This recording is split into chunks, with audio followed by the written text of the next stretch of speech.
Show what's cool, yo, welcome back to my channel, bro. Today we're gonna be checking out top 20 most offensive jokes Jimmy Carr. So if you guys wanna check out the whole video, man, I'm gonna leave the link down below. Without any further ado, man, let's get straight to this video, bro. Hang on, that's not a hollandaise sauce. Benedict. As head of the Catholic Church, Pope Benedict is the boss of every Catholic priest in the world. He's effectively king of the pedos. What? I read about a Catholic priest that exposed himself, so they defrocked him. They don't hurt themselves, do they? Well, they do, that's part of the problem.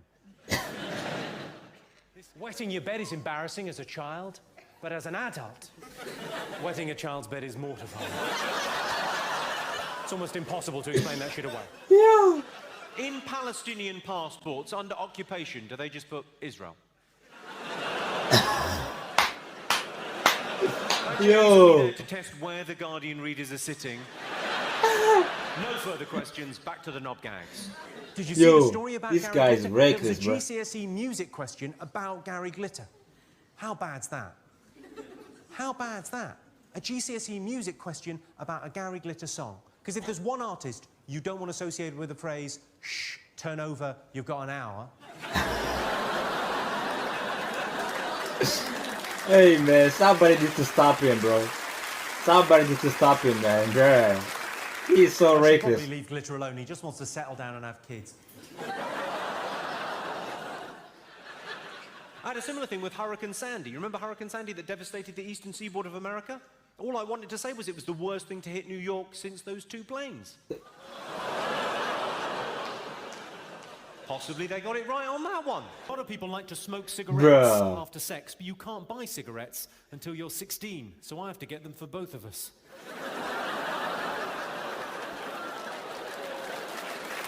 Wait, bruh. You think it's wrong I'm buying a 15-year-old girl cigarettes? Yo, this man You think is... it's wrong I'm fucking her? He is wild, bruh. I'm kidding. Bruh. Kidding does sound like a verb for child abuse, doesn't it? I'm kidding. Are you joking or touching kids? Yo. Bro, this man is wild. You all heard that expression?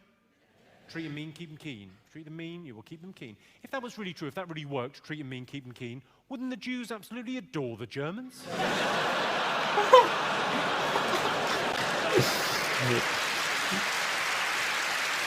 Really? Really? A round of applause on a joke about the worst thing that's ever happened? Ever? Where do we go from there? Has anyone in here ever tried any DIY? Give us a shout if you've ever tried any kind of DIY, yes? What is that? Most DIY. everyone's tried. Can anyone who's ever tried DIY, hand on heart, tell me What is a that? little bit of admiration for the work that Fritzl did? It's not easy building stuff, is it? It's not easy to be a tidy workman. I'm not saying I approve of what he did down there, but he built a cellar without his wife even fucking noticing. I'm just saying credit where credit is due.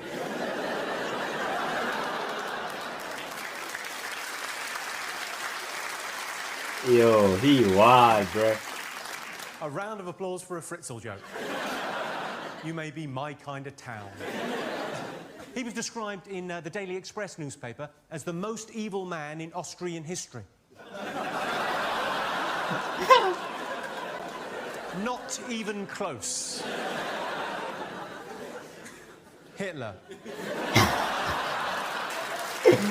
Yo, he's speaking facts, bro. I met an incredible girl on the internet. Smart, sexy, uninhibited. Of course, it turned out to be a 12-year-old paraplegic boy. I'll be honest, the sex was disappointing. Oh, I think we've reached a barrier there, haven't we? And we will laugh at that and nothing more. Well, fair enough. Right, well, I feel we've warmed up. Let's try some properly offensive jokes, see how we get along. 99% of women kiss with their eyes closed, which is why it's so difficult to identify a rapist. Yo, what? Let's have a little time out there. Yo, this and nigga discuss the wild. rules of the gig. feed line, punchline, I'll take care of that. And then you can either laugh, you can laugh and applaud, I'll be flattered and delighted. Or you can go, ooh, in a disapproving stylee. What you can't do is laugh, applaud, then look round and go, ooh. Not having that. Let's give it a go. I saw a headline in the Evening Standard. It said, football rapist quiz. I thought, was that story or a competition? Why not suggest fucking in the disabled toilets? What the fuck? That's what they're for. That's why they've got that handrail for more exotic positioning. Bro, what the hell?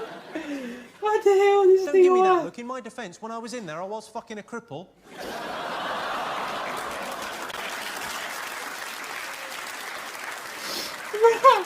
And I'm 90% sure it was consensual.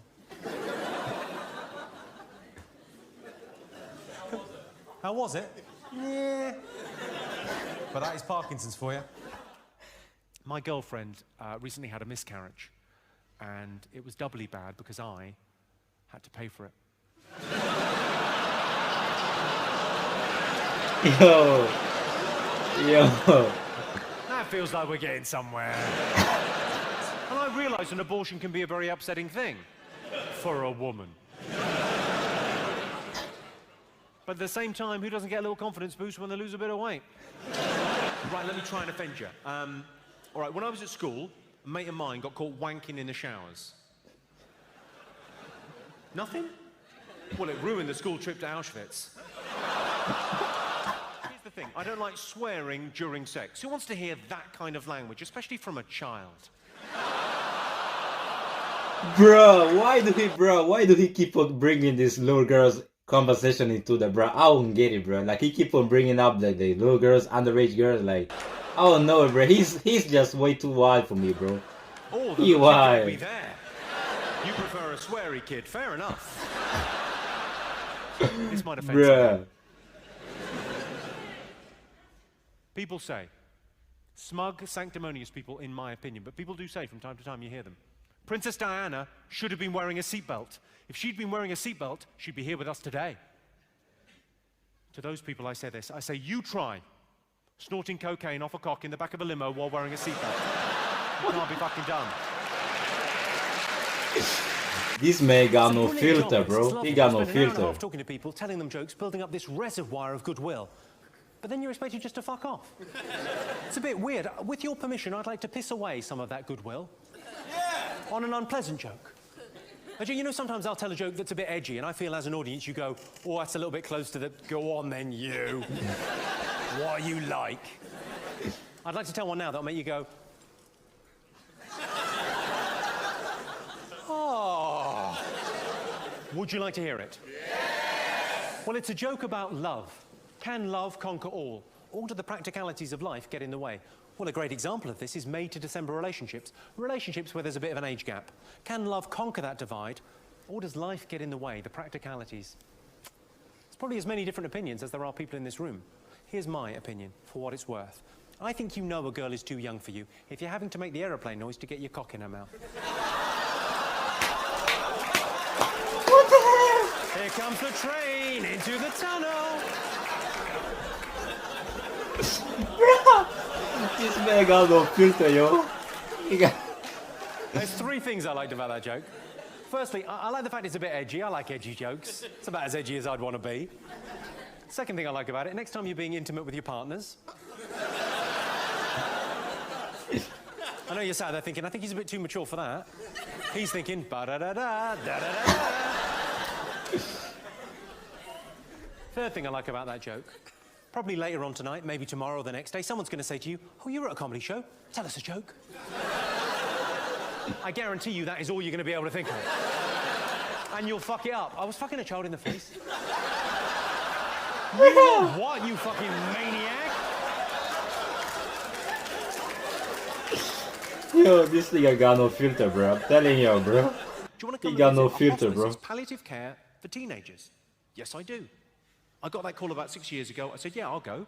I didn't know what some of those words meant. I thought it sounds all right, teenagers. I imagine that would be fun. Now, it transpires, palliative translates to dying, and I found myself in a situation where I went, well, I've got to go. I've said I'll go. and thinking, this is going to be shit. Hand on heart, I thought, this is going to be fucking shit. But I said I'd go, so I'll go. So I went there with very low expectations. I thought, I'll be lucky to get through this without tearing up. I went there, it was genuinely, I couldn't believe what a fucking arsehole I am. Because it was genuinely inspirational. It was brilliant to go. If you get a chance to visit a hospice, go to a hospice. They're amazing. Because I don't know what inspires you, but I like the idea of carpe diem, living in the moment, now being where happiness is. And if you meet life-limited teenagers, they're having that because they're aware of how precious time is. And I think we often forget in our day-to-day lives. So it was amazing to go and to be around. I've been back many times since, and I'd recommend it as a thing to do. It's really fun. They don't want to be shut away. They want to be part of society. The thing that blew me away when I went there was an incident. So if I go out to get coffee before the show, if I go to Starbucks, obviously my coffee shop of choice. Similar views. But if I go out to get coffee before the show, right, if there's a group of 15-year-old girls in the coffee shop, they'll be really flirty with me, not because I'm some super attractive dude, but because I'm a celebrity and there's a cachet to celebrity in our society, for better, for worse. There just is, it's a fact. So I'm used to that kind of flirting in that context. I wasn't expecting it within the context of palliative care for teenagers in a hospice. There's a girl in there, she just turned 15, pretty little thing, and she's a massive comedy fan. And she had all the DVDs, seen everything on YouTube, like really into it. And she was really flirty, and really tactile. And I thought, what? All she wanted was a kiss. And I thought, well, where's the harm? She's going to be dead before she can testify. What the fuck? Bruh. I can see you think that's bad, but I can make that worse with just 2 words. True story. What? Bruh. It is a true story, it just happens to be about a different Jimmy.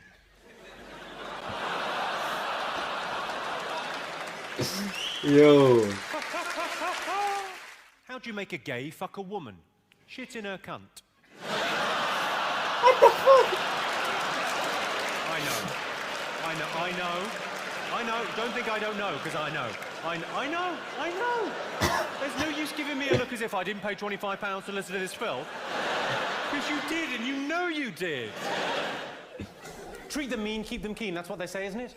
Treat them mean, keep them keen. But I think you've gone too far if you're using a Stanley knife. Of course, a lot of women stay with their men, even if their men hit them. A lot of women will stay with their husbands, even if their husbands beat them. I tell you what they need. A slap. Where's your self-esteem? Silly cow.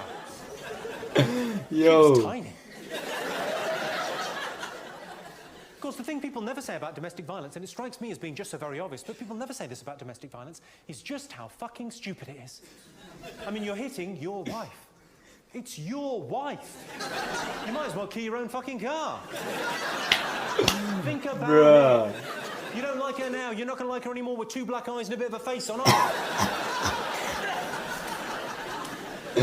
Yo, this man is wild. There are places in the country where that's just a joke. I did that joke in Preston, it was like marriage guidance. It got a round of applause. Well, I thought it was a round of applause, it was actually people hitting their wives.